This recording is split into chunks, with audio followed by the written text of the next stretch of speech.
Everyone, welcome to channel learn with ease. आज का topic है गुडविल, नेचर एंड वैल्यूएशन। तो ये है आपका चैप्टर नंबर 2 टीएस ग्रेवाल की बुक से, क्लास 12 अकाउंट्स। आज के क्वेश्चन में हम समझेंगे कि गुडविल है क्या, इसकी कैलकुलेशन कैसे करते हैं, इसकी वैल्यूएशन करने की जरूरत क्यों है। क्वेश्चन नंबर 1 और क्वेश्चन नंबर 2 प्रैक्टिकली हम सॉल्व करेंगे। तो सबसे पहले देखो, अगर आप ऑनलाइन सेशंस, ऑनलाइन क्लासेस चाहते हो तो मुझे इस नंबर पर व्हाट्सएप कर सकते हो अपना नाम और क्लास। टेलीग्राम पर भी फॉलो कर सकते हो। टीएस ग्रेवाल के साथ साथ अगर आप डीके गोयल बुक के क्वेश्चंस के सॉल्यूशंस ढूंढ रहे हो, उसके क्वेश्चंस के सॉल्यूशंस चाहते हो, तो इसी चैनल की प्लेलिस्ट पर अगर आप क्लिक करोगे तो आपको सभी चैप्टर्स अपलोडेड मिलेंगे। क्लास 11 और 12 दोनों के लिए है, सभी चैप्टर्स अपलोडेड मिलेंगे। जिस भी चैप्टर के क्वेश्चंस आप चाहते हो उस पर क्लिक करोगे तो सभी क्वेश्चंस ओपन हो जाएंगे, इजी एक्सप्लेनेशन, कॉन्सेप्ट क्लैरिटी और टिप्स और ट्रिक्स के साथ। तो इजीली आप अपने डाउट्स क्लियर कर सकते हो, क्वेश्चंस की प्रैक्टिस कर सकते हो। साथ में ही कम्युनिटी सेक्शन में क्लिक करते ही एक ऐसा पेज ओपन होगा जहां पर आपको एमसीक्यूज क्विज के फॉर्मेट में मिलेंगे, जिसे आप अटेम्प्ट करके प्रैक्टिस कर सकते हो और अपने एमसीक्यूज भी स्ट्रॉन्ग कर सकते हो। तो बहुत कुछ है चैनल पर, चेकआउट दिस चैनल। अच्छा लगे तो शेयर और सब्सक्राइब जरूर करना। तो आज के क्वेश्चन में, आज के चैप्टर में हम समझेंगे कि गुडविल क्या है।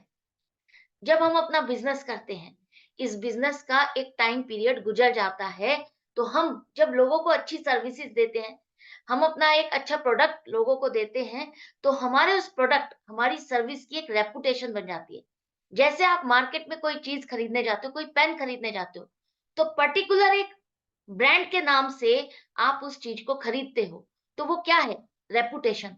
आप वही चीज क्यों खरीदना चाहते हो? क्योंकि आपने उसको यूज किया और वो आपको अच्छी लगी, उसकी क्वालिटी अच्छी लगी, उसको यूज करने में आपको बहुत अच्छा लगा। तो वो जो चीज है, जो प्रोडक्ट है, उसकी एक रेपुटेशन बन गई। जो आपको सर्विसेज दे रहा है, उसने अच्छी सर्विसेज दी तो उसकी एक रेपुटेशन बन गई। आप बार बार उसी के पास जाओगे अपने काम के लिए। तो वो रेपुटेशन ही क्या कहलाती है? उस बिजनेस की गुडविल। ये गुडविल आपकी एसेट है। ये दूसरी एसेट की तरह आपकी एसेट है। इंटेंजिबल एसेट है, जिसे आप टच नहीं कर सकते, जिसे आप देख नहीं सकते। इंटेंजिबल एसेट है, लेकिन फिक्टिशियस एसेट नहीं है। हम ऐसे ही अननेसेसरीली अपने आप से कोई एसेट नहीं क्रिएट कर रहे। ये हमारी रेपुटेशन की वैल्यूएशन है, रेपुटेशन की वैल्यू है। जो हमने इतनी मेहनत की है, उसकी कीमत है। तो ये गुडविल आपकी एसेट है जो बैलेंस शीट में शो की जाती है। अब जैसे आप कोई बिजनेस करना चाहते हो और आप अगर किसी के बिजनेस को परचेज कर रहे हो, तो परचेज करते हुए आपने देखी उसकी बैलेंस शीट। उसकी बैलेंस शीट में जितनी एसेट्स आ रही है, एसेट्स में से लाइबिलिटीज को माइनस करने के बाद जो उसके बिजनेस की वैल्यूएशन बनती है, मान लेते हैं 5 लाख रुपए बनती है, लेकिन वो आपसे डिमांड कर रहा है 5.5 लाख, क्योंकि उसकी मार्केट में इतनी वैल्यूएशन है। तो वो जो 50,000 एक्स्ट्रा आपसे डिमांड कर रहा है, वो क्यों डिमांड कर रहा है? वो अपनी रेपुटेशन की, कि उसके बिजनेस, उसकी शॉप की, उसके प्रोडक्ट की मार्केट में रेपुटेशन है, जिसके लिए उसको वैल्यू चाहिए। जैसे हम रॉयल्टी कहते हैं, पेटेंट कहते हैं, कॉपीराइट कहते हैं, इसी तरह से हमारे बिजनेस के, हमारे प्रोडक्ट की गुडविल को, हम रेपुटेशन को गुडविल कहते हैं। करेक्ट? तो इसकी वैल्यूएशन करते हैं हम, ताकि जब भी हमारा बिजनेस वाइंड अप हो तो हम उसको एज ए एनकैश कर सके।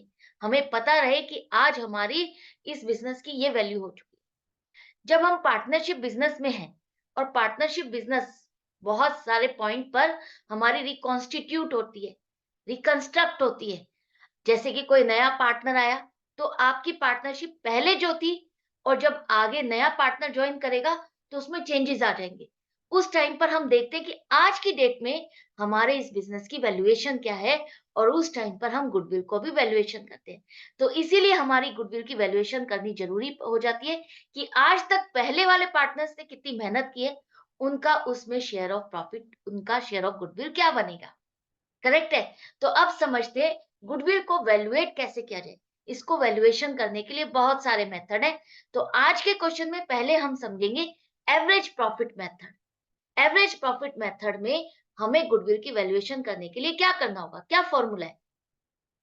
क्वेश्चन में आपके पास पिछले 4 साल के प्रॉफिट दिए हैं और कहा है कि गुडविल को आपको वैल्यूएशन करना है पिछले 3 साल के ईयर्स परचेज, ईयर्स परचेज का मतलब है आपको एवरेज प्रॉफिट को 3 साल के से मल्टीप्लाई करना है, वो एवरेज प्रॉफिट पिछले 3 साल के लेके चलने हैं, तो वो आपकी गुडविल बन जाएगी। अब यहाँ पर देखो कैसे कैलकुलेट करोगे। Average profit multiplied by number of years purchase, मतलब कि जो हम एवरेज प्रॉफिट कैलकुलेट करेंगे उसको यहाँ पर क्वेश्चन में नंबर ऑफ ईयर्स परचेज जो दिया है उससे मल्टीप्लाई करोगे।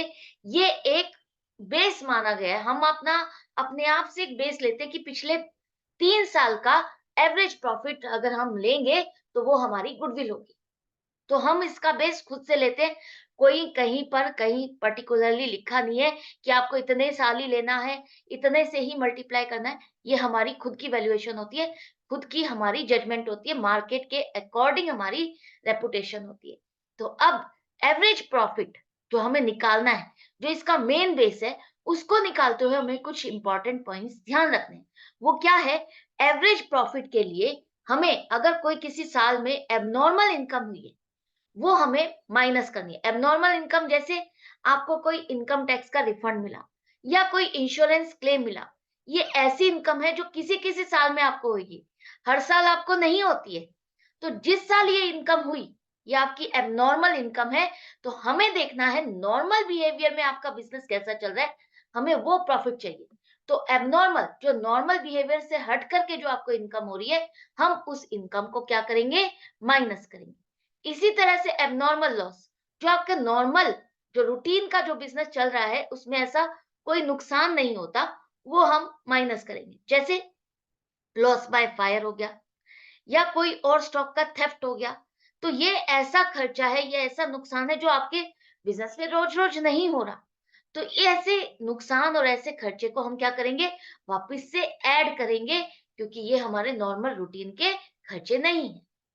इसी तरह से कोई इन्वेस्टमेंट आपने किया और उससे आपको इनकम हुई है, वो हमारी इस बिजनेस से रिलेटेड इनकम नहीं है, तो हम इसको माइनस करेंगे। करेक्ट? ऐसे ही अगर लॉस है इन्वेस्टमेंट का, तो वो आप वापस से ऐड करोगे। तो आपने अगर नेट प्रॉफिट में income from investment plus minus की है, तो आपको वो उसका इम्पैक्ट हटाना होगा। ये 3 पॉइंट आपको एवरेज प्रॉफिट कैलकुलेट करते हुए ध्यान रखनी है, तभी आपका करेक्ट आंसर आएगा। अब हमारे पास हर साल के प्रॉफिट दिए हुए हैं, abnormal income, abnormal loss, income from investment, ऐसी कोई इंफॉर्मेशन नहीं है, तो हम सीधा सीधा ये जो प्रॉफिट है हर साल का ले लेंगे।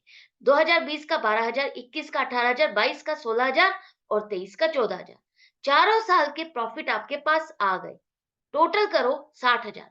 अब हम कहते हैं पिछले 4 साल में हमें 60,000 का प्रॉफिट हुआ। एवरेज प्रॉफिट का क्या मतलब है? एवरेज प्रॉफिट का मतलब है कि अगर हम कहें पिछले 4 साल में हमें 60,000 का प्रॉफिट हुआ है, तो हर साल कितना माना जाए? हर साल कम से कम कितना प्रॉफिट हुआ, उसे ही हम एवरेज प्रॉफिट कहते हैं। तो एवरेज प्रॉफिट का मतलब है total profit upon number of years.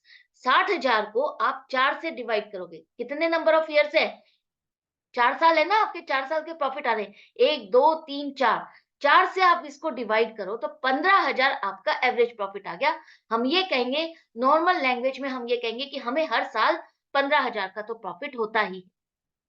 हर साल आप 12,000, 18,000, 16,000, 14,000 ऐसे नहीं कहोगे। अगर आपको किसी को कहना है कि मुझे नॉर्मल कितना प्रॉफिट होता है, तो उस टाइम पर हम एवरेज प्रॉफिट की बात करते हैं कि मुझे हर साल 15,000 के करीब तो प्रॉफिट होता ही है।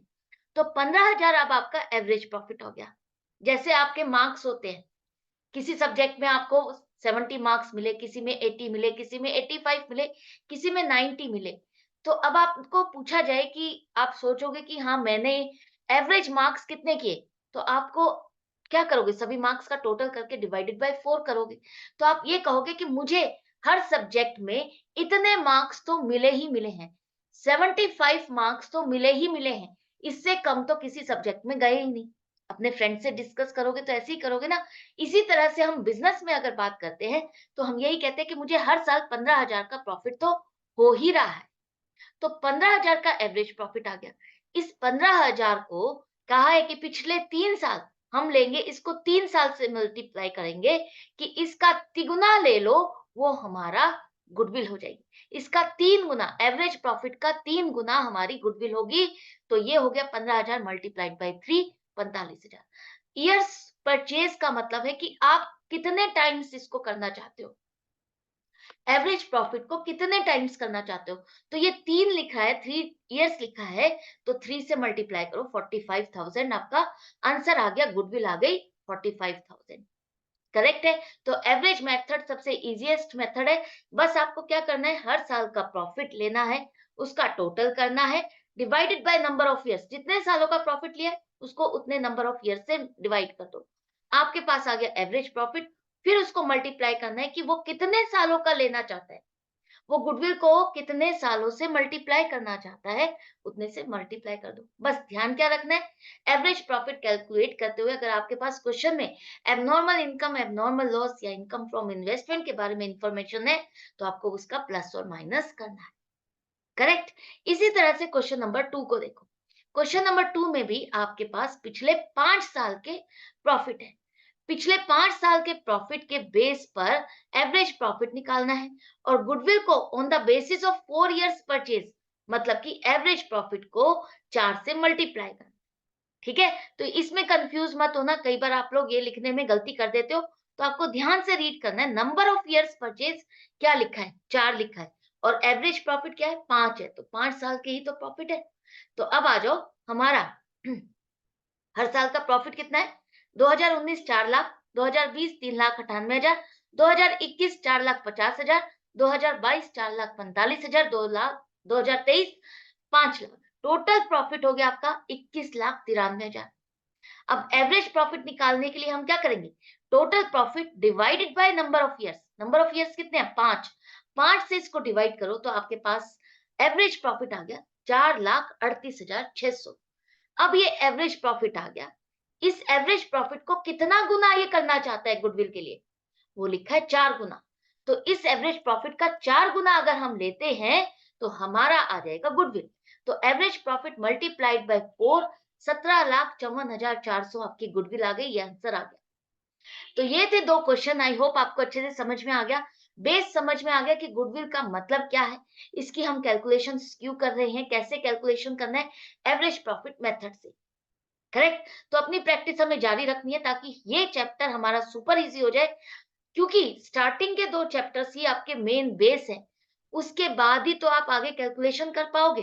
फर्स्ट चैप्टर में आपने समझा कि पार्टनरशिप क्या है, कैसे बनाई जाती है, उसमें क्या रूल्स एंड रेगुलेशंस है, किस तरह से पार्टनर्स में प्रॉफिट का डिस्ट्रीब्यूशन होता है।